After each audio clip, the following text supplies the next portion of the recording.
Di tengah diskusi tentang kekerasan seksual yang semakin marak, termasuk rencana pemerintah memperberat hukuman bagi pelakunya, kasus kekerasan seksual terus bermunculan. Komisi Nasional Anti Kekerasan Terhadap Perempuan atau Komnas Perempuan mencatat tahun 2016 terdapat sudah lebih dari 300.000 kasus kekerasan terhadap perempuan. Berarti sekitar 800 kasus terjadi setiap harinya. Angka tersebut didapat dari Pengadilan Agama sejumlah sekitar 300.000 kasus dan Lembaga Mitra Komnas Perempuan sejumlah 16.000 kasus. Menurut pengamatan Komnas Perempuan, angka kekerasan terhadap perempuan meningkat 9% dari tahun sebelumnya.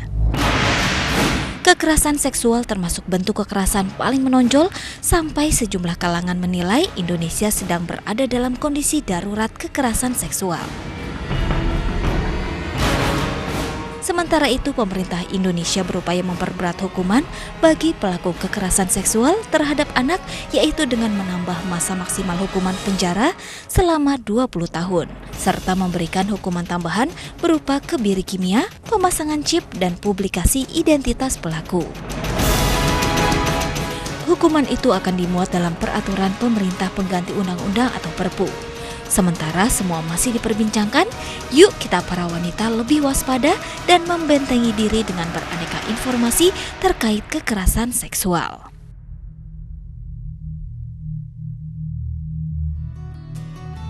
Ya, masih di intermezzo. Banyak info. Gak bikin kepo. Nah, kalau kita tadi lihat salah satu VT kekerasan terhadap anak begitu ya.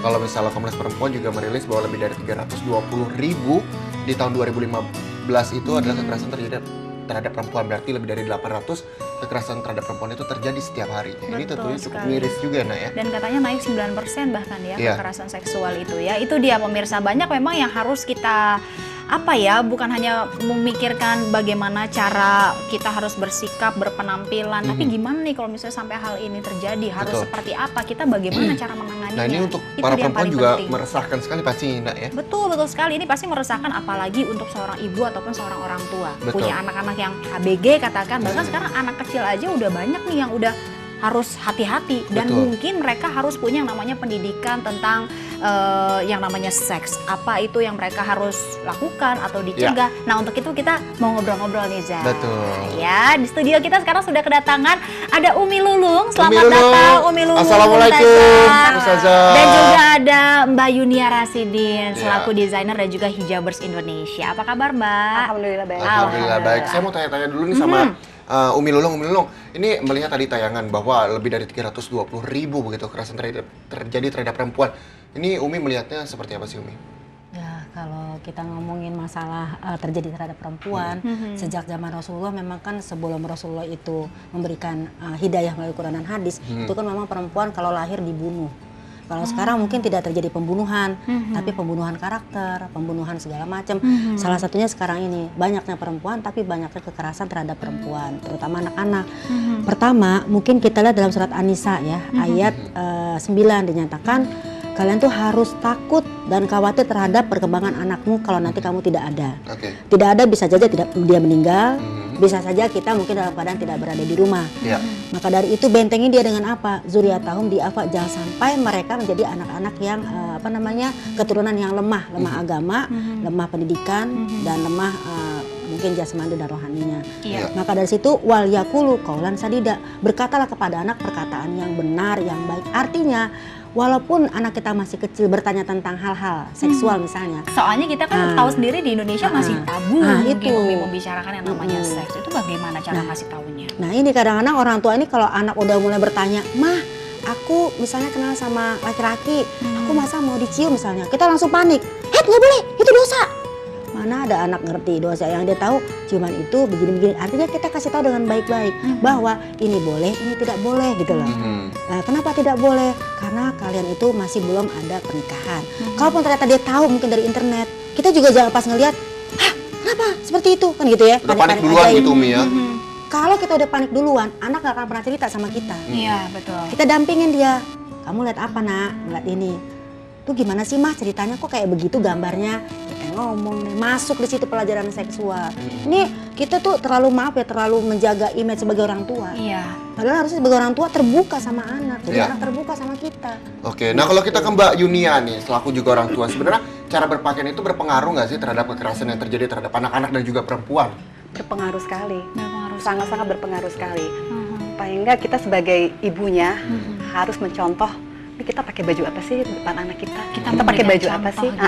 Contohnya Kalau seperti keluar apa itu rumah, Mbak Yunia? misalnya menutup bagian-bagian tertentu yang bisa kalau kita buka bagian itu mungkin bisa memancing dari kaum laki-laki. Nah, jangan sampai anak kita mungkin keluar rumah menggunakan celana yang pendek. Apalagi kalau bodinya bagus. Wow, itu berimajinasi. Iya, semuanya anak pasti melihat kok orang tuanya seperti apa, gitu loh. Pelan-pelan, semuanya proses, Iya. gitu. Lama-lama kita kasih pengertian ke anak, insya Allah dia akan mengerti. Iya kan Mbak Yunia kita tahu juga nih nah, bahwa punya 3 orang anak Iya, begitu. Nah, betul. itu bagaimana Mbak Yunia membuat komunikasi yang baik terhadap anak? Iya, saya sedini mungkin anak saya biasakan seminggu sekali misalnya ikut kumpulan pengajian khusus untuk ABG untuk anak saya yang sudah SMA. Mereka punya sendiri pengajian sendiri di rumah gitu loh, ada.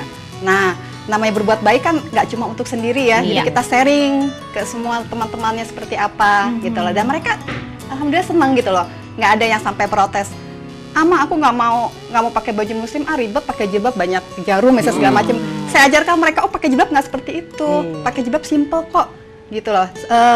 Cuma 1 jarum pun kita sudah bisa tampil cantik. Nah, itu dia. Baju pun nggak mesti ribet, kita bisa Iya. tetap tampil modis, tampil cantik, nggak usah malu, nggak usah berpikiran Nggak usah kampungan kampungan. gitu loh, Betul. pakai baju muslim. Ya. Terlihat tadi dari tampilan Viti ya, selagi Mbak Yunia sambil cerita juga sama kita kalau memang kekerasan anak itu grafiknya wow.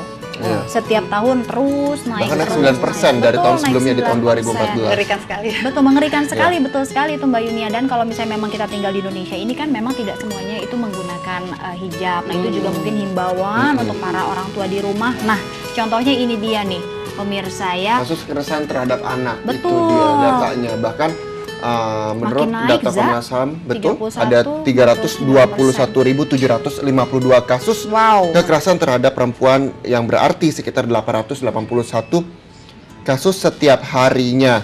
Itu di tahun 2015 begitu. Itu meningkat terus ya. Meningkat Meningkat terus, terus. betul. Belakangan ini mungkin kita hanya tahu beberapa. Padahal ada 881 kekerasan anak ya yang sudah terjadi tentunya. Dan selain itu tadi juga sudah kita kasih tahu beberapa kali sama pemirsa kalau atau apa namanya si kekerasan Kenaikan, seksual itu betul. memuncaknya sampai dengan 9% setiap Memuncak tahunnya. ya, Betul. membabi buta ya. Betul Iya. sekali. Umi, kalau tadi Mbak Yunia menyebutkan bahwa mengajak anak-anak untuk menggunakan pakaian menutup aurat, begitu. Sebenarnya ketika melihat batasan-batasan begitu selain menutup pakaian dengan yang menutup aurat begitu, apalagi sih batasan-batasan untuk pergaulan misalnya seperti apa Umi? Jadi gini, kalau kita ngomongin pergaulan, memang kita itu bergaul kan memang bahasanya harus memilih. Tapi kan tidak semua orang bisa memilih. Bisa jadi Iya. dia ingin memilih lingkungan yang bagus, tapi ternyata dia mendapatkan lingkungan yang jelek. Maka sebagai orang tua dari rumah dulu nih. Dalam surat An-Nur dinyatakan ya ayat 59 di situ dinyatakan jangankan dia bergaul dengan orang lain. Kalau dia kakak beradik laki perempuan aja nih sudah mulai usia balik, maka dia harus masuk ke kamar orang tuanya itu harus dalam 3 waktu ini izin. Ketika waktu zuhur, ketika waktu sesudah isya, Ya. ketika waktu sudah ketika subuh. Itulah tiga aurat dalam. Ya nggak keluarga boleh ya. Emang yang kalau nggak misalnya ada saya pernah baca bahwa menurut ajaran Islam benar atau tidak tolong diklarifikasi Umi bahwa kalau si anak perempuan harus bermain dengan perempuan, laki-laki harus bermain dengan laki-laki itu benar nggak sih Umi? Ya kalau untuk dalam artian pergaulan yang mungkin sudah ABG, kita akan bilang laki dengan laki, perempuan dengan perempuan. Bahkan dari kecil pun seperti itu. Karena kadang-kadang kalau misal perempuan bermain dengan laki-laki mungkin tomboy gitu ya.